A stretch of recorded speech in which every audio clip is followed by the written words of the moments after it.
હરિ ઓમ હરિ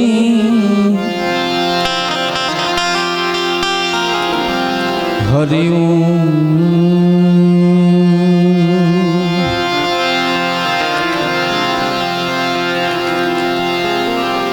શાંતિ કરણ જગ ભરણ ગડન ગડા ભવઘાટ એથી નમો આદિ નારાયણી એથી નમો આદિ નારાયણી માતુ વિશ્વરૂપ વિરાટ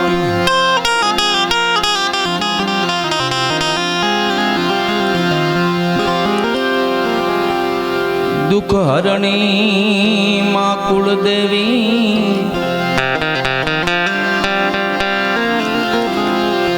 કરણી કરને સહાય જાહેર જુગમાં માતુ જોગણી પરગટ પીઠડ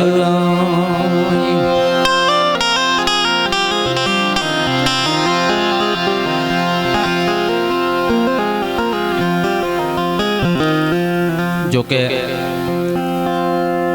આ બીજી તો કઈ વ્યાખ્યા કરવાની છે નહીં. અવારનવાર ભજન સતત ચાલુ રહી છે, સત્સંગ સતત ચાલુ રહી છે. આજ તો લગભગ 5 વાગ્યાથી રાસ ગરબા ને ભજન ને પછી આ સાંજના સમયે આ સંતવાણી એટલે અવિરત આવો આનંદ અહીંયા આ પરગણે ચાલુ છે રસિકગીરી બાપુના સાનિધ્યમાં.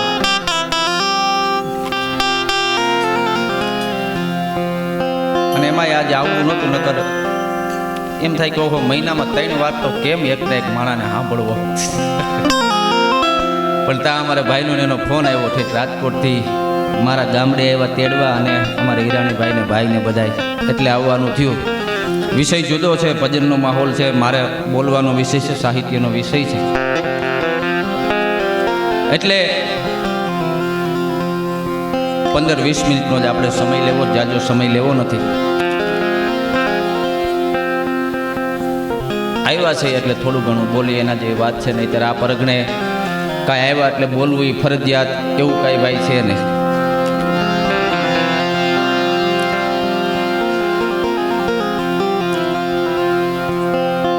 એટલે એકાદી વાતથી શરૂઆત કરીએ.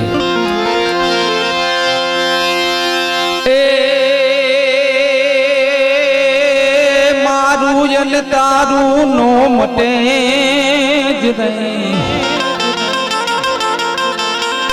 મારું ને તારું નો મટું જેથી જગત ભંધમાં જાગતું. એ પછી રામ સપનું પડ્યું ઉલટું, મફત ભિક્ષા માગતું. અથડાવ છું અરણમાં મન નારાયણ રસ્તે લાવતું. એ પરિબ્રહ્મ પ્રીતિ પાળવા મારે અંત વખતે આવતું.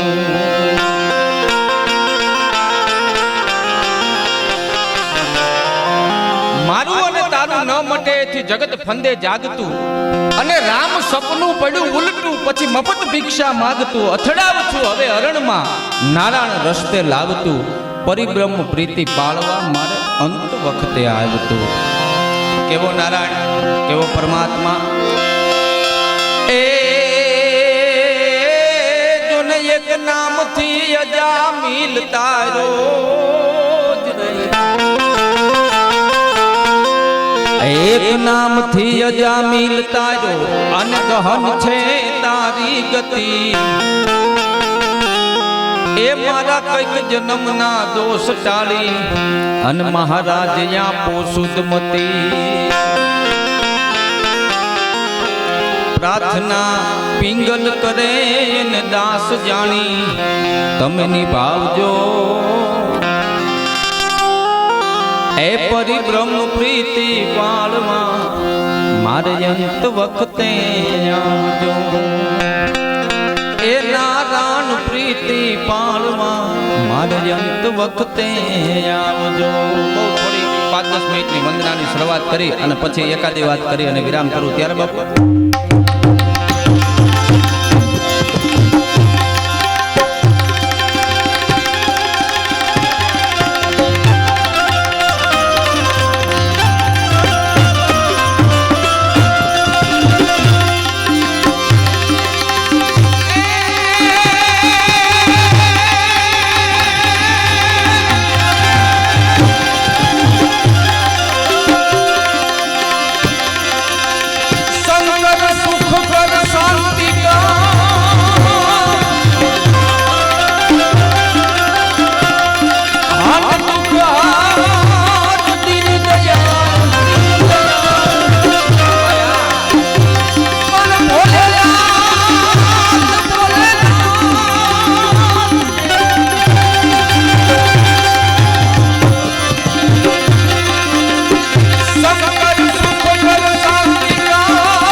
એટલે મને યાદ આવે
અને મેં કીધું એમ હવે થોડુંક બોલવા માટે કંટ્રોલ કરો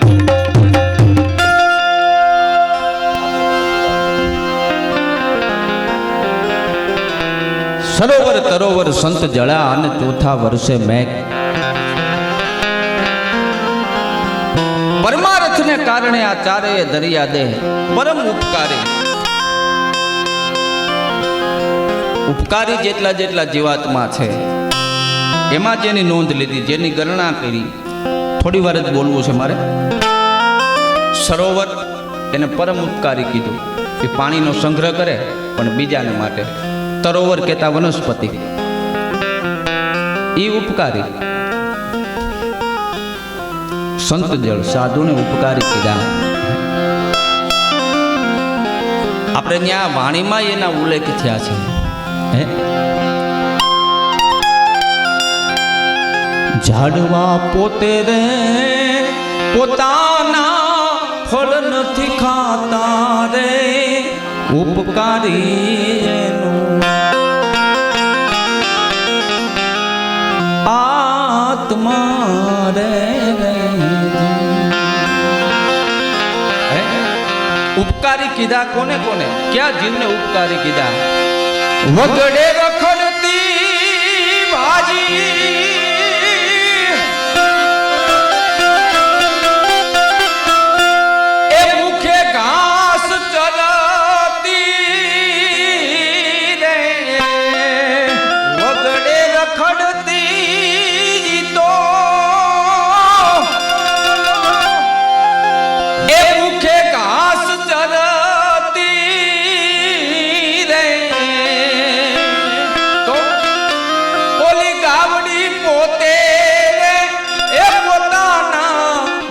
નથી પીતી રે ઉપકારી એનો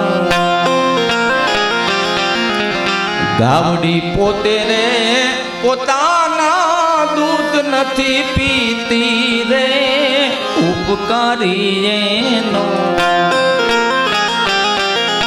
આત્મા રે રે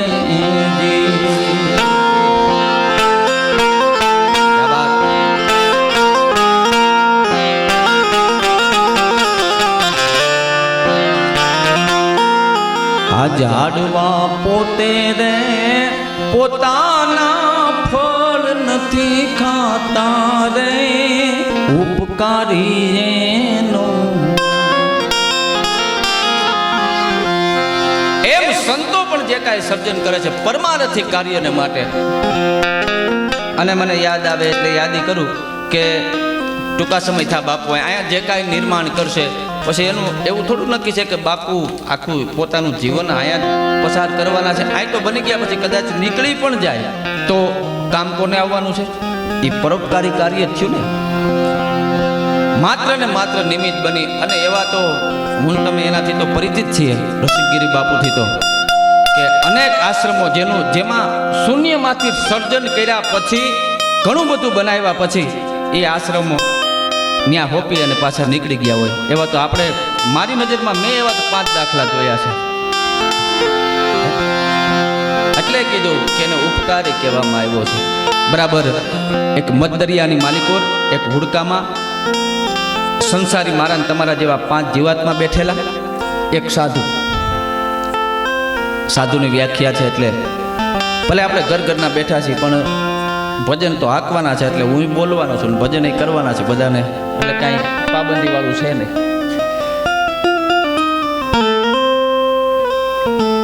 ઈ બરાબર સંસારી 5 જણા અને એમાં એક સાધુ અને હુડકામાં બેઠા અને હુડકામાં બેહી અને સામે પાર જવા માટે નીકળે. એમાં મધદરીએ પોગ્યા, તોફાન ઉગડ્યું. આપણો ઉત્પાતીઓ જીવ હોય ને સંસારીનો, એમ થયું કહો હવે આમાં સામે પોગશું કે નહીં પોગી કે કેમ થાય. એમાં મંડ્યું હાલક ડોલક હુડકું થવા. ધીમે ધીમે મંડ્યું હુડકામાં પાણી ભરાવા. એટલે આને એમ થયું ક્યાંક આ પાણી ભરાઈ જાય ને તળિયા ભેગા ન થાય. એટલે જે માણસો હતા ને બીજા એ મંડ્યા હુડકામાંથી પાણી ઉલેસવા, કે જેમ ભરાય એમ આપણે ઓછું કરી નાખીએ, જેમ તેમ કરીને હામો કાંઠો આવી જાય તો. પણ એમાં એક સાધુ હતા, એક બાપુ હતા. હાથમાં એની પાસે કમંડળ, દરિયામાંથી કમંડળ ભરી ભરીને બાપુ હુડકામાં ઠલવે. ઓલા પાણી બહાર કાઢે ભાઈ, બાપુ ભરી ભરીને હુડકામાં નાખે. એટલે ઓલાએ કીધું કે બાપુ આ તમે શું આદરી છે? આ બધાને તળિયા ભેગા કરવા તમારે અમને માર નાખવા હે? કે કામ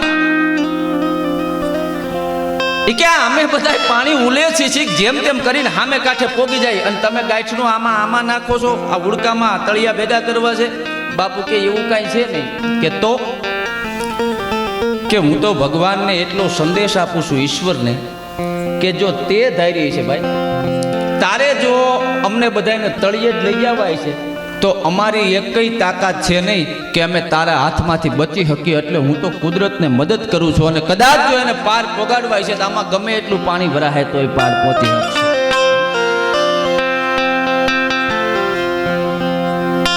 નાની નાની વાતોમાં સંતોએ ભજનોમાં મને તમને ઉપદેશ આપ્યા. આપણે શું છે મેં કીધું એમ ઉત્પાત રહીને એટલે બેહિતા સુધી એની અસર હોય, પછી નીકળી જાય, પછી ક્યાં ભજન ને ક્યાં હું ને ક્યાં તમે. હા, પેલાનો સમય હતો ને ભજન થતા, હજી અહીંયા ભજન થાય ને એટલે એવી યાદી થાય. નીચે બેહી 10-12 જણા આ તો ગોઠવણી કરીએ, નકર ખાલી પેટી માથે બોલતા હોય. આ તે આવા બહુ સમય પહેલા જેથી રૂપિયા 2 રૂપિયાના સિક્કાની કિંમત હતી, પાવલીની કિંમત હતી ને, તે દી આવા ભજન થતા. એમાં એક માજી મજૂરી કરે ને એનો એક છોકરો, એને કોકે કીધું, ગામની ભજન મંડળી હોય ને, કે ભાઈ એક દી તારા ઘરે ભજન રાખ ને. એ કે મારી માં મજૂરીએ જાય, 5 રૂપિયા આખા દીની મજૂરી આવે છે, આમાં ભજન કરવા કેમ? એ કે પણ ભજનમાં કાંઈ ખર્ચો જ ન હોય. એ કેમ? એ કે આ ભજનમાં કાંઈ ખર્ચો ન થાય, ભજન કાનો માત્ર વગર, ગાહે કોણ? કે ભગત. દેવાનું હું કે મફત, આમાં ક્યાંય કાનો માત્ર જ નથી ત્રણેયમાં. તું તાર ઠપકાય. બોલો કે કાંઈ ખર્ચો ન થાય. તો આપણે ગોઠવી નાખી, વાંધો નહીં. તો એ ભજન ગોઠવા અને એ ભજન 2 વાગ્યા સુધી જમાવટ કરી ભજન મંડળીએ. પછી ઓલા ભજનવાળા કે અમારે હવે થોડા ગળા લીલા કરવા, એટલે નાસ્તો પાણી. એટલે ઓલા ડોશીમાન દીકરાને એમ થયું કે હાવ મફતની બધી વાત હતી, આપણે એટલે ઊભું કર્યું હતું, હવે આ નાસ્તો પાણી આ 15 જણાનું ક્યાંથી વ્યવસ્થા કરવી? એટલે બિચારો લઈ આવ્યો. પછી એના ઘરે હોય એટલે એને કરવું તો પડે, એટલે લાડવાન ગાંઠિયાને લઈ આવ્યો. બધાએ નાસ્તો પાણી કર્યા. નાસ્તો પાણી કરીને હવે છૂટા પડ્યા. પણ ઓલા મંડળીવાળા બધા 10-12 જણા બહાર નીકળ્યા ને તો એ કંઈના પગરખા નહીં, સંપલ બૂટ કાંઈ નહીં.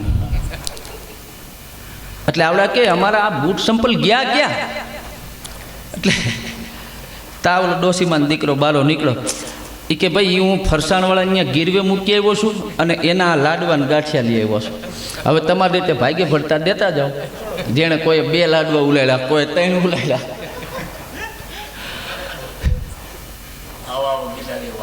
વાહ, આ તો બધા ઘરનો ડાયરો છે. એટલા માટે એક જણો છે ને આને આ પેટી હાર્મોનિયમ કહેવાય. આને હાર્મોનિયમ અને બંદૂક બેયનો ભેગી દુકાન બેયની. બોલો, બે વિરોધી થાય. બંદૂક શેના માટે કામ આવે? ભડાકો કરવા કામ આવે. એ આપણા કામનું છે જ નહીં. આ ભજન ગાવામાં કામ આવે. બે ભેગું વેચે. એટલે ઓલાએ કીધું કે આ બેયને ભળે નહીં, બંદૂકને હાર્મોનિયમને કાંઈ લાગે વાગે નહીં. અને આ બે તારે ભેગો ધંધો હાલે છે કેમ? એ કે હાલે છે ને તોમ હાલે છે. એ કે પણ તો કેમ હાલે છે એ તો સમજાય. એ કે દી આઈથ મેં જે હાર્મોનિયમ લઈ જાય ને હાંજે એનો પાડોશી બંદૂક લેવા આવે છે. એ કેવું ગાતો હોય છે બોલો. કલાકમાં ઓલાને એમ થઈ જાય કે આને તો ભડાકે દઈ દે. પણ એ વાતો ઉપર વિશેષ જવું નથી, મારે ટૂંકી વાત કરી આવે. આપણે ત્યાં એમાંય આપણી ધરામાં અદ્ભુત ભજનનું મહત્વ. કારણ કે સંતોએ મને તમને જે વાણી આપી છે અને એને સમજી અને હું તમે જો હાલીએ તો આમાંથી કંઈકને જીવન જીવવાના રસ્તાય મળી ગયા છે. ખેર હું તમે કદાચ ત્યાં સુધી ન પહોંચી શકીએ.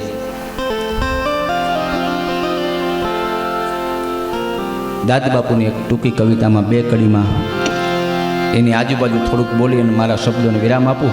એક કાવ્ય આ સમય છે એટલે આપની સામે રજૂ કરું. ના ના, હા ના વાંધો. આ દુનિયામાં ઈશ્વરનો આપણામાંથી ઉપકાર કેટલો છે તમે જોજો. તારી સમૃદ્ધિના ભંડાર ભર્યા છે. એની એવડી મોટી રચના છે કે એને હું તમે માપી જ ન શકીએ ઈશ્વરને. આ દુનિયામાં તારી સમૃદ્ધિના ભંડાર ભર્યા છે. તો એ મારા મુખમાં સમાઈ એટલું જ માગીશ. મુખમાં સમાઈ એટલું જ માગીશ. એ જ નહીં હુંડળમાં લઉં. વાલા તું તો આપે એટલું જ લઉં. વાલા તું તો આપે એટલું. એનો દાખલો આપ્યો કેવો, અને મારે તમારે સ્વીકારવું પડે. જોજો, મોંઘા હોય પણ મોતી ખવાય નહીં. ખાય સૌ બાજરો ને ઘઉં. મોંઘા હોય પણ નકર બાજરા અને ઘઉં કરતા તો એની જે મણની કિંમત છે એને મણ આરે ઓલા ખાસા હીરાને મણ હરખાવો જ ભેગું થાય હે. પણ તોય કીધું મહાપુરુષોએ કવિએ, મોંઘા હોય પણ મોતી ખવાય નહીં. ખાય સૌ બાજરો ને ઘઉં. ઓલો મિલનો માલિક એ લાખો મેરે નહીં. મિલનો માલિક જેને ઘરની કાપડની મિલ હાલતી હોય, તમે એવું સાંભળ્યું કે આખી પસેડી ઓઢીને નીકળો? ના ના, કદાચ ઘરનું કાપડની મિલ હોય તો તાકો પેરે નહીં એ હવા ગજ પેરે હવું વાલા તું તો આપે એટલું જ લઉં એનાથી આગળ દરિયો પીવાથી પ્યાસ બુજે નહીં થઈ જાય અપચો આમ તમે કોઈ પણ સીમાડો લઈ લો પોરબંદર હોય તો ભલે આપણું સોમનાથ હોય તો ભલે દરિયાકાંઠો દ્વારકા લઈ લો સમુદ્ર ઘૂઘવાટા કરે છે પણ એમાં તમે એક ખોબો ભરી અને પાણી પીવો એટલે થૂ થૂ થૂ થઈ જાય શું કામ ખારું છે દરિયો પીવાથી પ્યાસ બુજે નહીં થઈ જાય અપચો તો એક પ્રેમનું મીઠું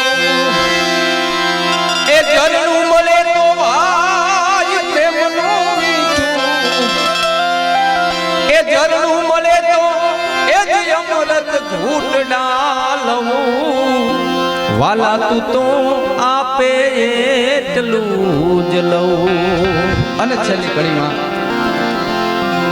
ઘરના ખૂણામાં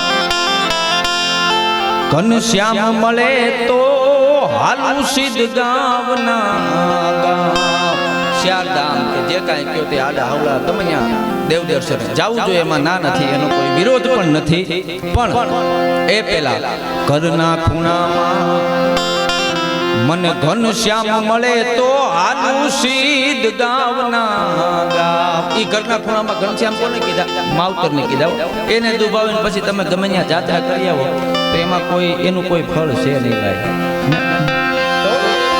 આ દાદ કહે છે તારી દુનિયામાં કવિ દાદ કહે છે તારી દુનિયામાં એ પ્રભુ તું રાખે એમ રહું વાલા તું તો આપે એટલું જ લઉં વરી તું તો આપે એટલું જ લઉં એટલે છેલ્લે એક ભજન કરીએ ત્યારે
બોલ્યા કઈ ધ્રુવ ને પ્રહલાદ બે ભેગા બોલાવ્યા બોલો પછી એને નાને કાંઈ લાગતું વળગતું જ નથી. આ રાય પ્રહલાદ ઓલો તો બહુ પહેલાનો સમય અને આમાં ઘણું અંતર છે.